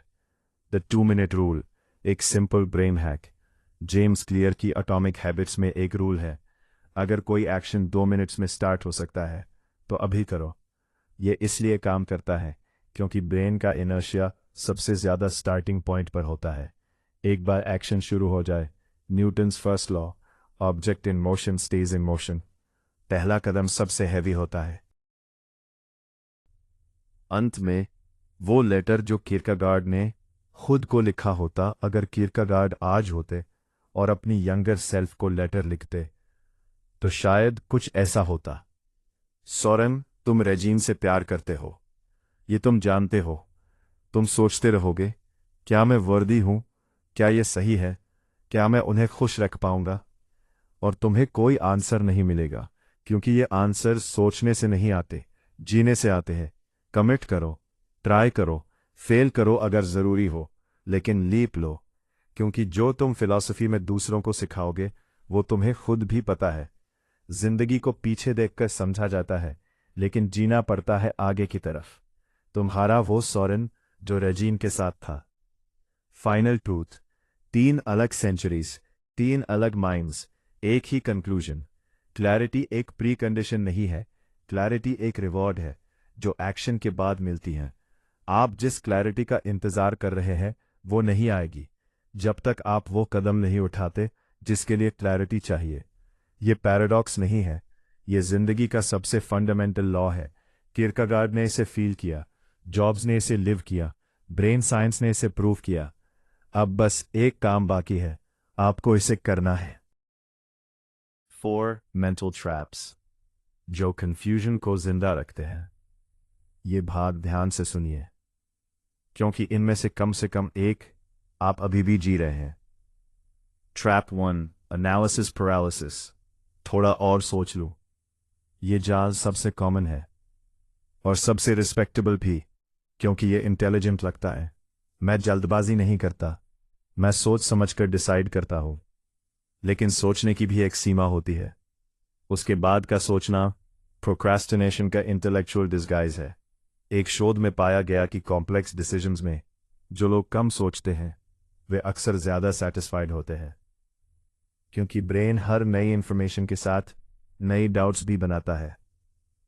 जब एनालिसिस पैरालिसिस हो तो खुद से पूछें, क्या मुझे सच में और इंफॉर्मेशन चाहिए, या मैं एक्शन से बचने के लिए इंफॉर्मेशन ढूंढ रहा हूं। Trap 2, identity fear. अगर मैंने ये चुना तो मैं कौन हूं? ये जाल सबसे गहरा है। जब आप कोई बड़ा निर्णय लेते हैं, आप सिर्फ एक विकल्प नहीं चुनते, आप एक आइडेंटिटी चुनते हैं। इंजीनियरिंग छोड़कर आर्ट करूंगा, इसका मतलब है मैं वो बेटा नहीं रहूंगा जो माँ बाप ने सोचा था। ये रिलेशनशिप छोड़ूंगा, इसका मतलब है मैं वो पार्टनर नहीं रहूंगा जो मेरे बनने की कोशिश थी। आइडेंटिटी बदलना मृत्यु जैसा लगता है और ब्रेन इसे लिटरली डेथ की तरह प्रोसेस करता है। इसीलिए हम कंफ्यूज्ड रहते हैं, ताकि आइडेंटिटी बदलने का दर्द टला रहे। इससे कैसे निकलें? जिए। आप अपनी आइडेंटिटी नहीं है, आप उससे बड़े हैं। आइडेंटिटी एक कोट है जो पहनी और उतारी जा सकती है। ट्रैप थी, रिग्रेट फोबिया। अगर गलत हुआ तो ये डर फ्यूचर के एक काल्पनिक दर्द का है, लेकिन रिसर्च कहता है इंसान एक्शन के रिग्रेट से ज्यादा इनएक्शन के रिग्रेट से दुखी होता है। यानी मैंने वो किया और गलत हुआ, इससे कम दर्द होता है मैंने वो किया ही नहीं। ये दर्द ज्यादा गहरा होता है और ये दर्द समय के साथ बढ़ता है। डैनियल कानेमन ने अपने रिसर्च में पाया 80 साल की उम्र में लोगों के सबसे बड़े रिग्रेट्स वो चीजें नहीं जो उन्होंने की, वो चीजें हैं जो उन्होंने नहीं की। Trap 4, social judgement fear. लोग क्या सोचेंगे, ये हम पहले भी छू चुके हैं, लेकिन यहां एक डीपर पॉइंट है। स्पॉटलाइट इफेक्ट साइकोलॉजी में एक फिनोमिनन है। हम सोचते हैं कि लोग हमें उससे कहीं ज्यादा नोटिस करते हैं जितना वे एक्चुअली करते हैं। एक एक्सपेरिमेंट में लोगों को एम्बैरेसिंग टी शर्ट पहनाई गई। उनसे पूछा कितने लोगों ने नोटिस किया। उन्होंने कहा 50%। एक्चुअली सिर्फ 25% ने नोटिस किया। सच ये है, हर इंसान अपनी जिंदगी में इतना बिजी है कि आपके निर्णयों पर उतना ध्यान नहीं देता जितना आप सोचते हैं। आप जिन लोगों के लिए अपनी जिंदगी रोक रहे हैं, वे लोग अपनी जिंदगी में इतने व्यस्त हैं कि उन्हें शायद याद भी नहीं कि आपने क्या डिसाइड किया। 4 रियल शिफ्ट्स। कंफ्यूजन से क्लैरिटी की तरफ जाने का असली रास्ता। पहले एक ऑनेस्ट बात करते हैं। इस पूरी सीरीज में हमने बहुत कुछ समझा। कंफ्यूजन क्या है, फोबो क्या है, यूट्यूब क्यों काम नहीं करता, किरकेगार्ड, जॉब्स, ब्रेन साइंस क्या कहते हैं।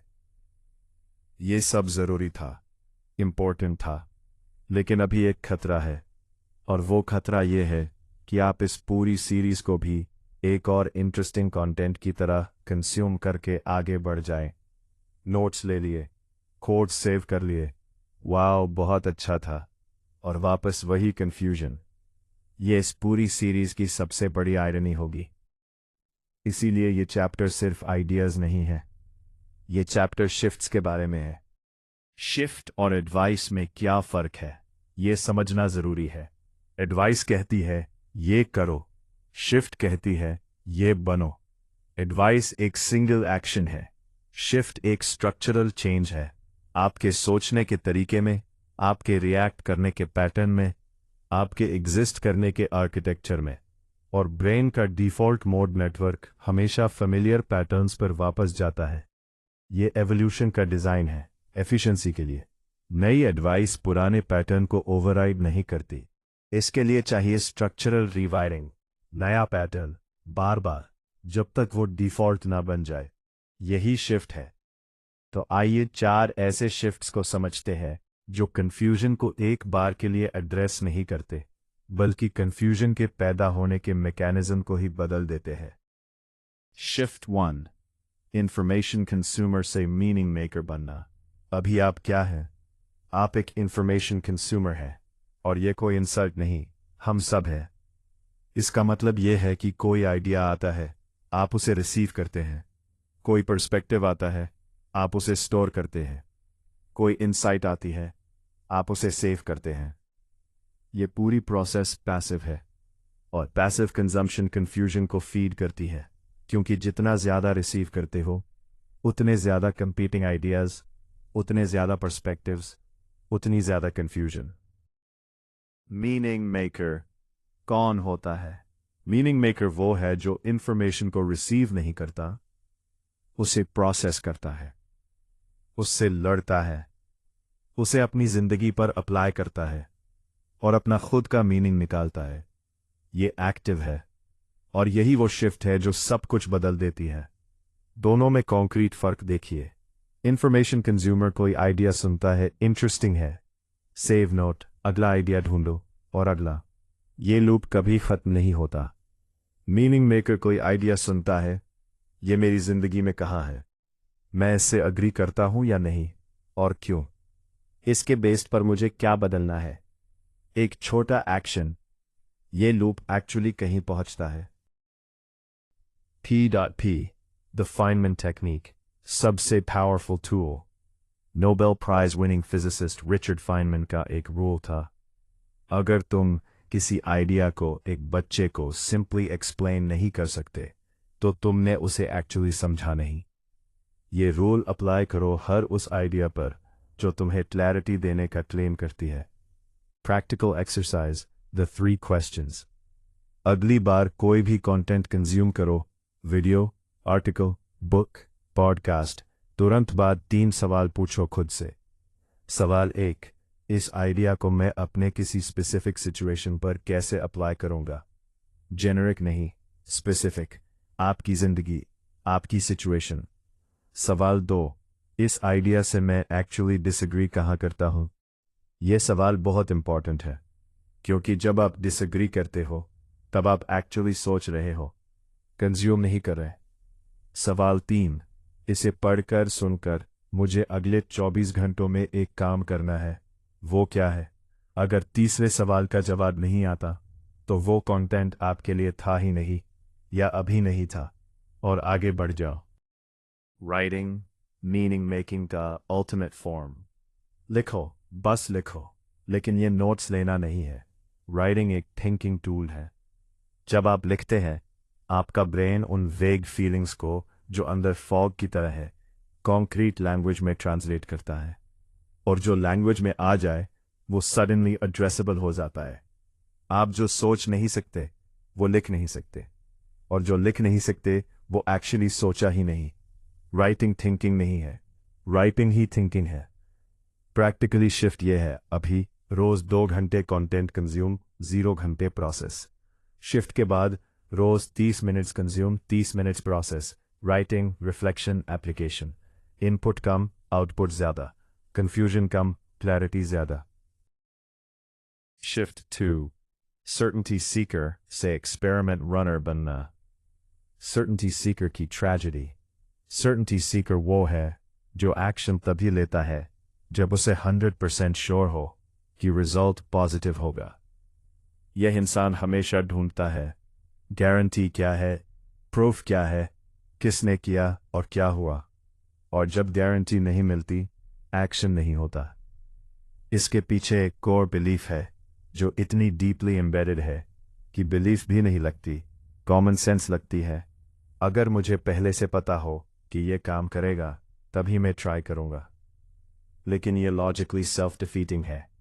आपको तब तक नहीं पता चलेगा कि कुछ आपके लिए काम करेगा या नहीं, जब तक आप ट्राई नहीं करते। और ट्राई करने के लिए सर्टेनिटी चाहिए, सर्टेनिटी के लिए ट्राई करना चाहिए। ये एक लूप है जो कभी खुलता नहीं। एक्सपेरिमेंट रनर, एक completely different mindset. Experiment runner का एक फंडामेंटल बिलीफ होता है, मुझे नहीं पता यह काम करेगा या नहीं, इसीलिए मैं एक्सपेरिमेंट करता हूँ। रिजल्ट डेटा है, डेटा से सीखता हूँ, फिर अगला एक्सपेरिमेंट। यहाँ फेलियर एक ट्रेजेडी नहीं है, फेलियर एक डेटा पॉइंट है। साइंस में एक नल हाइपोथेसिस होती है, यह काम नहीं करेगा। साइंटिस्ट पहले यही अज्यूम करता है, फिर एक्सपेरिमेंट करता है। अगर नल हाइपोथेसिस गलत निकली, डिस्कवरी हुई। अगर सही निकली तो भी डेटा मिला। कोई भी रिजल्ट वेस्टेड नहीं है। एडिसन से पूछा गया, 1000 बार फेल होने पर कैसा लगा? उन्होंने कहा, मैं 1000 बार फेल नहीं हुआ, मैंने 1000 तरीके डिस्कवर किए जो काम नहीं करते। ये सिर्फ मोटिवेशनल कोट नहीं है, यह एक एपिस्टेमिक शिफ्ट है। सर्टेनिटी सीकर के लिए फेलियर इक्वल्स मैं गलत था। एक्सपेरिमेंट रनर के लिए फेलियर इक्वल्स मुझे नई इंफॉर्मेशन मिली। The 30-day experiment framework. हर बड़े कंफ्यूजन को इस फ्रेमवर्क में डालो। स्टेप 1, हाइपोथेसिस बनाओ। मुझे लगता है कि अगर मैं एक्स करूं तो वाई फील होगा। Step 2, minimum viable test design करो। सबसे छोटा एक्सपेरिमेंट जो रियल डेटा दे, 30 दिन या कम। स्टेप 3, रन करो, बिना जजमेंट के, बिना ये काम करेगा या नहीं सोचे, बस रन करो। स्टेप 4, डेटा कलेक्ट करो, रोज एक लाइन जर्नल में, आज क्या फील हुआ। स्टेप 5, 30 दिन बाद रिव्यू करो, हाइपोथेसिस सही थी, गलत थी, दोनों ओके है, दोनों क्लैरिटी है। कुछ एग्जाम्पल्स देखिए। करियर चेंज का कंफ्यूजन है, उस फील्ड में 30 दिन का साइड प्रोजेक्ट करो। रिलेशनशिप का कंफ्यूजन है, एक ऑनेस्ट कॉन्वर्जेशन करो, रिस्पॉन्स देखो, डेटा लो। राइटिंग शुरू करनी है, 30 दिन रोज 200 वर्ड्स, किसी को दिखाना जरूरी नहीं। सर्टेनिटी सीकर जिंदगी भर परफेक्ट प्लान बनाता है। एक्सपेरिमेंट रनर 30 दिन में वो सीख लेता है जो प्लान कभी नहीं सीखा सकता था। शिफ्ट 3, अप्रूवल एडिक्ट से इंटरनल कंपास बिल्डर बनना। अप्रूवल एडिक्शन एक एपिडेमिक जो दिखती नहीं। अप्रूवल एडिक्ट वो है जिसके हर डिसीजन का एक हिडन क्राइटेरिया होता है, क्या दूसरे लोग इसे अप्रूव करेंगे। ये हर जगह होता है, करियर चॉइस में घर वाले क्या कहेंगे, रिलेशनशिप में लोग इस इंसान को एक्सेप्ट करेंगे, क्रिएटिव वर्क में लोग इसे अच्छा कहेंगे, और इसके बिना डिसीजन नहीं होता। ये एक बहुत पर्सनल और बहुत डेवस्टेटिंग फॉर्म ऑफ कंफ्यूजन है, क्योंकि ये आपको खुद से ही डिस्कनेक्ट कर देती है। इंटरनल कंपास ये है क्या? इंटरनल कंपास वो इंटरनल गाइडेंस सिस्टम है जो ये जानता है मुझे क्या चाहिए, मेरी वैल्यूज क्या हैं, ये डिसीजन मेरे लिए राइट है। ये बाहरी अप्रूवल से नहीं चलता, ये अंदर से आता है। इंटरनल कंपास बिल्डर वो है जो अपने डिसीजंस को इस इंटरनल सिस्टम से वैलिडेट करता है, बाहरी लोगों की रिएक्शन से नहीं। एक प्रैक्टिकल एक्सरसाइज, डिसअप्रूवल को डिलिबरेटली फेस करो। यह एक्सरसाइज थोड़ी अनकंफर्टेबल है, लेकिन बहुत पावरफुल है। डिलिबरेटली कुछ ऐसा करो जिसमें कोई आपको डिसअप्रूव करे। स्मॉल चीज, कोई बड़ा रिस्क नहीं। रेस्टोरेंट में वो ऑर्डर करो जो तुम्हें चाहिए, भले ही टेबल पर कोई बोले यह अच्छा नहीं होगा। किसी कॉन्वर्सेशन में रिस्पेक्टफुली डिसएग्री करो जब जेन्युइनली डिसएग्री हो। एक ओपिनियन एक्सप्रेस करो जो थोड़ा अनकन्वेंशनल हो। फिर नोटिस करो, डिसअप्रूवल आई और आप सरवाइव कर गए। ब्रेन को ये डेटा चाहिए, डिसअप्रूवल इक्वल्स डेंजर। ये बिलीफ तभी टूटेगी जब ब्रेन देखेगा डिसअप्रूवल आई और कुछ नहीं हुआ। ये जर्नी कैसी दिखती है? Step by step. ये ओवरनाइट नहीं होता, ये एक ग्रेजुअल रीवायरिंग है। Month 1, awareness. नोटिस करो कब आप अप्रूवल के लिए मूव कर रहे हो। चेंज करने की जरूरत नहीं, बस नोटिस करो। Month 2 to 3, small experiments. छोटे छोटे मोमेंट्स में अपना इंटरनल कंपास फॉलो करो। Low stake situations. Month 4 to 6, medium decisions. अब थोड़े बिगर मोमेंट्स में खुद को ट्रस्ट करो। मंथ 6+, पैटर्न बदलने लगता है। एक्सटर्नल अप्रूवल जरूरी नहीं रहती, इंटरनल वैलिडेशन काफी होती है। ये शिफ्ट सबसे टाइम लेने वाली है और सबसे ट्रांसफॉर्मेटिव भी, क्योंकि यह आपको वापस खुद के पास लाती है, जहां से आप कभी गए ही नहीं थे। शिफ्ट 4, फ्यूचर फैंटेसाइजर से प्रेजेंट एक्टर बनना। फ्यूचर फैंटेसाइजर एक बहुत कंफर्टेबल ट्रैप। फ्यूचर फैंटेसाइजर वो है जो अपना बेहतरीन जीवन फ्यूचर में जीता है। अभी नहीं, बाद में, जब ये सेटल हो जाएगा तब शुरू करूंगा, जब सही टाइम आएगा तब करूँगा। जब थोड़ा और तैयार हो जाऊँगा तब। ये फ्यूचर हमेशा आने वाला है, आता नहीं। इसके पीछे का न्यूरोसाइंस, ब्रेन के लिए इमेजिनेशन और रियलिटी ऑलमोस्ट सेम है। जब आप किसी फ्यूचर सक्सेस की इमेजिनेशन करते हो, ब्रेन में ऑलमोस्ट वही न्यूरल पैटर्न्स एक्टिवेट होते हैं जो एक्चुअल सक्सेस पर होते हैं, और इसके साथ डोपामीन रिलीज होता है। यानी फ्यूचर की इमेजिनेशन से आपको वो फीलिंग मिलती है जो एक्चुअल अचीवमेंट से मिलती, विदाउट डूइंग द वर्क। यही फ्यूचर फैंटेसाइजर को इतना कंफर्टेबल बनाता है। आपको अचीवमेंट का डोपामीन मिल रहा है बिना कुछ किए। The arrival fallacy. हार्वर्ड के पॉजिटिव साइकोलॉजी प्रोफेसर टाल बेन शहार ने अराइवल फैलेसी डिस्क्राइब किया।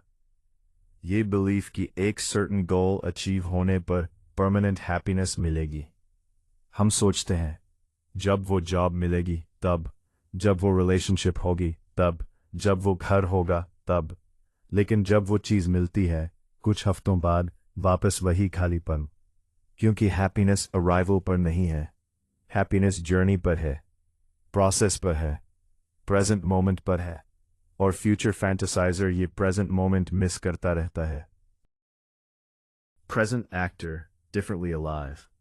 प्रेजेंट एक्टर वो है जो फ्यूचर को डायरेक्शन की तरह यूज करता है, डेस्टिनेशन की तरह नहीं। और फिर अभी यहाँ इस मोमेंट में वो एक्शन लेता है। वो संक कॉस्ट फैलेसी में नहीं जीता, मैंने 3 साल इसमें लगाए अब कैसे छोड़ूं। इसकी जगह वो पूछता है अभी इस मोमेंट में ये मुझे कहाँ ले जा रहा है, क्या ये मेरे प्रेजेंट सेल्फ के लिए राइट है। सिर्फ प्रेजेंट मोमेंट रियल है, पास्ट मेमोरी है, फ्यूचर इमेजिनेशन है। एक्शन सिर्फ अभी हो सकती है, इसीलिए क्लैरिटी भी सिर्फ अभी मिलती है। प्रेजेंट एक्टर बनने के 4 tools. Tool 1, the daily one thing. हर रात एक सवाल, कल एक काम जो मैं एब्सोल्युटली करूंगा वो क्या है। 1, 10 नहीं, 1। और वो एक काम सबसे पहले। The 5-year test inverted. Normal सोच 5 साल बाद क्या करूंगा। प्रेजेंट एक्टर की सोच 5 साल बाद का मैं आज के मुझसे क्या करवाना चाहेगा। ये इन्वर्जन फ्यूचर को प्रेजेंट एक्शन का गाइड बना देती है। Tool 3, completion over perfection. Future fantasizer perfection चाहता है, इसीलिए शुरू नहीं होता। प्रेजेंट एक्टर कंप्लीशन चाहता है। एक इम्परफेक्ट आर्टिकल पब्लिश हुआ, वो एक परफेक्ट आर्टिकल से जो कभी पब्लिश नहीं हुआ इन्फिनिटली बेटर है। कंप्लीशन एक रियल थिंग है, परफेक्शन एक फैंटेसी है। Tool 4, the evening review. हर रात 5 मिनट्स, 3 सवाल।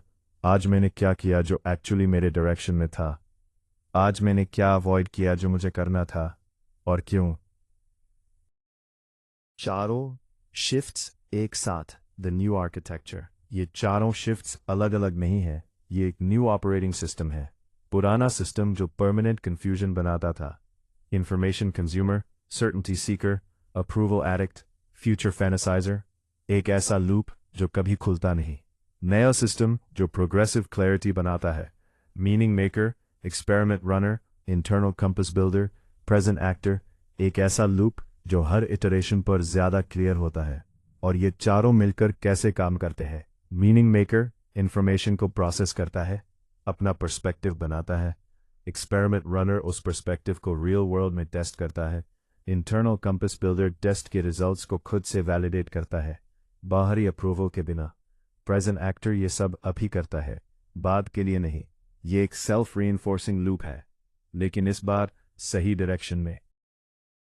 Structural solutions. स्ट्रक्चरल क्यों है?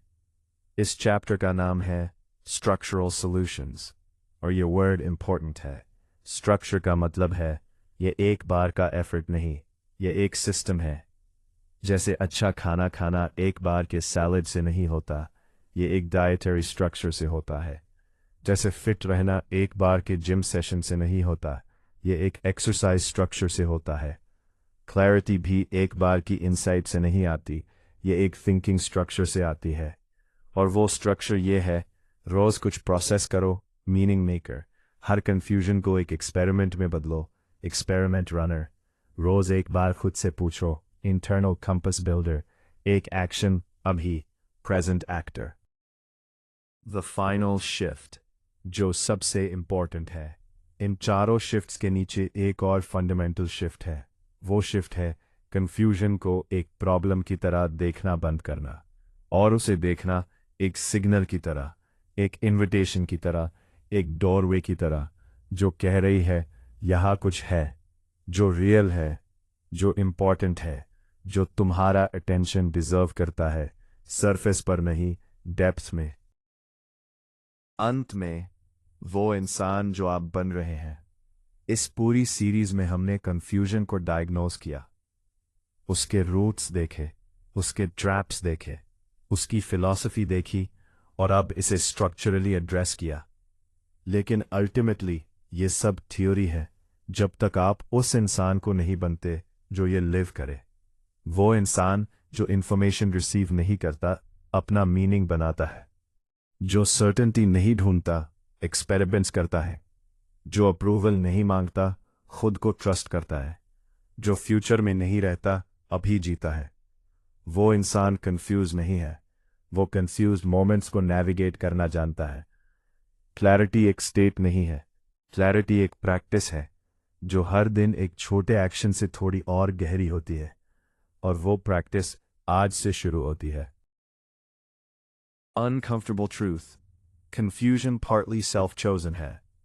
एक बात है जो थोड़ी चुभने वाली है, लेकिन अगर ये सीरीज ऑनेस्टली पढ़ी है तो ये बात सुनने का हक बनता है। अब तक हमने हर वो रीजन देखा जो बाहर से आता है। इंडियन सिस्टम ने कंफ्यूज रखा, यूट्यूब ने ट्रैप किया, फोबो ने रोका, डोपामीन ने बहकाया। ये सब सच है, लेकिन एक और सच है जो थोड़ा अनकंफर्टेबल है, जो हम खुद से छुपाते हैं। कभी कभी हम कंफ्यूज नहीं होते, हम कंफ्यूज रहना चूज करते हैं, और ये चॉइस कॉन्शियसली नहीं होती, लेकिन होती जरूर है। पहले ये क्लियर करते हैं, ये ब्लेम नहीं है। ये चैप्टर आपको गिल्टी फील कराने के लिए नहीं है। ब्लेम करना आसान है, तुम खुद जिम्मेदार हो अपनी कंफ्यूजन के लिए। ये कहना ब्रूटल है और हेल्पफुल नहीं, लेकिन ये भी कहना झूठ होगा कि सब कुछ बाहरी सर्कमस्टेंसेस की वजह से है। सच्चाई बीच में है, और उस बीच की सच्चाई को देखना बिना जजमेंट के, यही इस चैप्टर का मकसद है। कंफ्यूजन के दो टाइप्स होते हैं, यह समझना बहुत जरूरी है। Type 1, genuine confusion. ये वो कंफ्यूजन है जो किसी जेन्युइनली कॉम्प्लेक्स सिचुएशन से आती है। जब इंफॉर्मेशन कम हो, जब दो ऑप्शंस एक्चुअली इक्वली वैलिड हों, जब जिंदगी ने कोई जेन्युइनली एम्बिग्युअस सिचुएशन सामने रखी हो। ये कंफ्यूजन ऑनेस्ट है, ये कंफ्यूजन आपकी इंटेलिजेंस की निशानी है। इसे प्रिजर्व करना चाहिए, जैसा हमने सीरीज की शुरुआत में देखा था। Type 2, chosen confusion. ये वो कंफ्यूजन है जो हम खुद मेंटेन करते हैं, जानते बूझते नहीं, लेकिन अनकॉन्शियसली जरूर। ये कंफ्यूजन किसी रियल एम्बिग्युइटी से नहीं आती, ये एक साइकोलॉजिकल फंक्शन सर्व करती है, और वो फंक्शन है प्रोटेक्शन। कंफ्यूजन एक प्रोटेक्शन कैसे बनती है, यहां असली बात है। जब आप कंफ्यूज्ड होते हैं तो आपको कुछ चीजें ऑटोमेटिकली मिलती है जो बहुत कंफर्टेबल है। आइए एक एक करके देखते हैं। प्रोटेक्शन 1, फेलियर से बचाव। जब तक आप कंफ्यूज्ड हैं, आप ट्राई नहीं करते। जब तक आप ट्राई नहीं करते, आप फेल नहीं होते। जब तक आप फेल नहीं होते, आपकी सेल्फ इमेज सेफ रहती है। ये ब्रेन का एक बहुत क्लेवर कैलकुलेशन है। सोचिए, एक इंसान है जो राइटिंग करना चाहता है, लेकिन वो हमेशा कंफ्यूज रहता है कि मेरा नीश क्या हो, किस प्लेटफॉर्म पर लिखूं, मेरी राइटिंग स्टाइल क्या हो। ये क्वेश्चंस जेन्युइन लग सकते हैं, लेकिन असल में ये क्वेश्चंस एक शील्ड है, क्योंकि जब तक ये क्वेश्चंस हैं, राइटिंग शुरू नहीं होती। जब तक राइटिंग शुरू नहीं होती, कोई ये नहीं कह सकता कि तुम्हारी राइटिंग अच्छी नहीं है। कंफ्यूजन ने फेलियर की पॉसिबिलिटी को ही एलिमिनेट कर दिया। कंफ्यूज रहना सेफ है, ट्राई करना रिस्की है, और ब्रेन हमेशा सेफ ऑप्शन चूज करता है जब तक उसे कॉन्शियसली ओवरराइड ना किया जाए। प्रोटेक्शन 2, रिस्पॉन्सिबिलिटी से बचाव। एक और बहुत डीप रीजन है। जब आप कंफ्यूज्ड होते हैं तो आप डिसीजंस नहीं लेते, और जब डिसीजंस नहीं लेते तो उन डिसीजंस की रिस्पॉन्सिबिलिटी भी नहीं लेनी पड़ती। ये बहुत सटल है लेकिन बहुत पावरफुल है। एक इंसान जो करियर को लेकर 3 साल से कंफ्यूज्ड है, उस इंसान से कोई ये नहीं कह सकता तुमने गलत करियर चूज किया, क्योंकि उसने चूज ही नहीं किया। तुमने ये अपॉर्चुनिटी मिस की क्योंकि वो तो कंफ्यूज था, उसे क्या पता था। कंफ्यूजन एक परफेक्ट एलिबाई है, एक ऐसा एक्सक्यूज जो खुद को भी कन्विंस कर लेता है। साइकोलॉजी में इसे सेल्फ हैंडीकैपिंग कहते हैं, खुद के लिए ऐसी कंडीशंस क्रिएट करना जो फेलियर को एक्सप्लेन कर सके। कंफ्यूजन उसी का एक सोफिस्टिकेटेड फॉर्म है। प्रोटेक्शन 3, जजमेंट से बचाव। हमें दूसरों के जजमेंट का डर है और कंफ्यूज्ड रहना उस जजमेंट से बचाता है। जब आप कोई क्लियर स्टैंड लेते हैं तो आप जजेबल हो जाते हैं। लोग कह सकते हैं ये गलत है, ये नाइव है, इसने ये क्यों चूज किया। लेकिन जब आप कंफ्यूज्ड हैं तो आप एक तरह से न्यूट्रल ग्राउंड पर है, कोई आप पर फिंगर नहीं उठा सकता। ये स्पेशली उन लोगों में ज्यादा होता है जो बड़े होते वक्त जजमेंट का बहुत ज्यादा सामना करते रहे, जिन्हें हर डिसीजन पर क्रिटिसाइज किया गया, जिन्हें लोग क्या कहेंगे वाले एनवायरनमेंट में रखा गया। उनके लिए कंफ्यूजन एक लर्न सर्वाइवल मैकेनिज्म है, और ये उनकी गलती नहीं है, लेकिन ये उनकी रियलिटी है। प्रोटेक्शन 4, आइडेंटिटी की सिक्योरिटी। यह सबसे डीप प्रोटेक्शन है। कुछ लोगों के लिए कंफ्यूजन उनकी आइडेंटिटी का हिस्सा बन गई है। मैं कॉम्प्लेक्स इंसान हूं, मैं ईजिली कैटेगराइज नहीं होता, मेरी जिंदगी कॉम्प्लिकेटेड है। यह आइडेंटिटी कंफर्टेबल होती है क्योंकि यह एक नैरेटिव देती है खुद के बारे में, दूसरों को एक्सप्लेन करने के लिए। लेकिन यहाँ एक डार्क ट्रूथ है, जब कंफ्यूजन आइडेंटिटी बन जाती है तो उसे सॉल्व करना खुद को खोने जैसा लगता है, और कोई भी खुद को खोना नहीं चाहता। तो अनकॉन्शियसली हर वो सिचुएशन जो क्लैरिटी दे सकती थी अवॉइड होती है, हर वो कॉन्वर्सेशन जो रिजॉल्व कर सकती थी नहीं होती, हर वो एक्शन जो डायरेक्शन दे सकती थी पोस्टपोन होती है, क्योंकि क्लैरिटी के साथ एक डर है, अगर मैं क्लियर हो गया तो मैं कौन हूं। एक ऑनेस्ट मिरर। क्या आप यहां हैं? कुछ सवाल हैं, इन्हें ऑनेस्टली देखिए। सवाल 1, क्या आपकी कंफ्यूजन के बारे में आपके पास हमेशा एक नया एक्सप्लेनेशन होता है? पहले सिस्टम की वजह से था, फिर फैमिली की वजह से, फिर सर्कमस्टेंसेस की वजह से। अगर एक्सप्लेनेशन हमेशा बदलता है लेकिन कंफ्यूजन नहीं बदलती, तो शायद कंफ्यूजन सॉल्व नहीं होना चाहती। सवाल 2, क्या आपने कभी किसी को जेन्युइनली अपनी कंफ्यूजन के बारे में सब कुछ बताया और उन्होंने एक क्लियर सॉल्यूशन दिया, लेकिन आपने उसे इतना सिंपल नहीं है कहकर डिसमिस किया? अगर हां, तो शायद क्लैरिटी आई थी, आपने उसे रखना नहीं चाहा। सवाल 3, अगर कल आपकी सारी कंफ्यूजन मैजिकली सॉल्व हो जाए और आपको एग्जैक्टली पता हो कि क्या करना है, तो क्या आप डरेंगे? अगर इस सवाल का जवाब हाँ है, तो ये बहुत इंपॉर्टेंट है, क्योंकि इसका मतलब है कंफ्यूजन आपको कुछ दे रही है जो क्लैरिटी नहीं दे सकती। लेकिन ये वीकनेस नहीं है, यहां रुकना जरूरी है। ये सब जानकर खुद को जज मत करिए, ये ह्यूमन नेचर है। हर इंसान कभी ना कभी किसी ना किसी एरिया में कंफ्यूजन को अनकॉन्शियसली चूज करता है। ब्रेन का काम है प्रोटेक्ट करना, और अगर कंफ्यूजन उसे एक प्रोटेक्शन मैकेनिज्म लगती है तो वो उसे यूज करेगा। ये वीकनेस नहीं, ये बायोलॉजी है। फर्क सिर्फ ये है कि जो इसे देख सकता है वो इसे चेंज कर सकता है, जो नहीं देख सकता वो हमेशा यही कहता रहता है मेरी सिचुएशन जेन्युइनली कॉम्प्लिकेटेड है। चोजन कंफ्यूजन को कैसे पहचाने? एक सिंपल टेस्ट है। अपनी किसी कंफ्यूजन को लीजिए और खुद से पूछिए, अगर यह कंफ्यूजन आज रिजॉल्व हो जाए तो मुझे क्या करना होगा जो अभी नहीं कर रहा? जो जवाब आए वो असली डर है। करियर कंफ्यूजन, मुझे एक्चुअली वो काम शुरू करना होगा। रिलेशनशिप कंफ्यूजन, मुझे एक्चुअली वो ऑनेस्ट कॉन्वर्सेशन करनी होगी।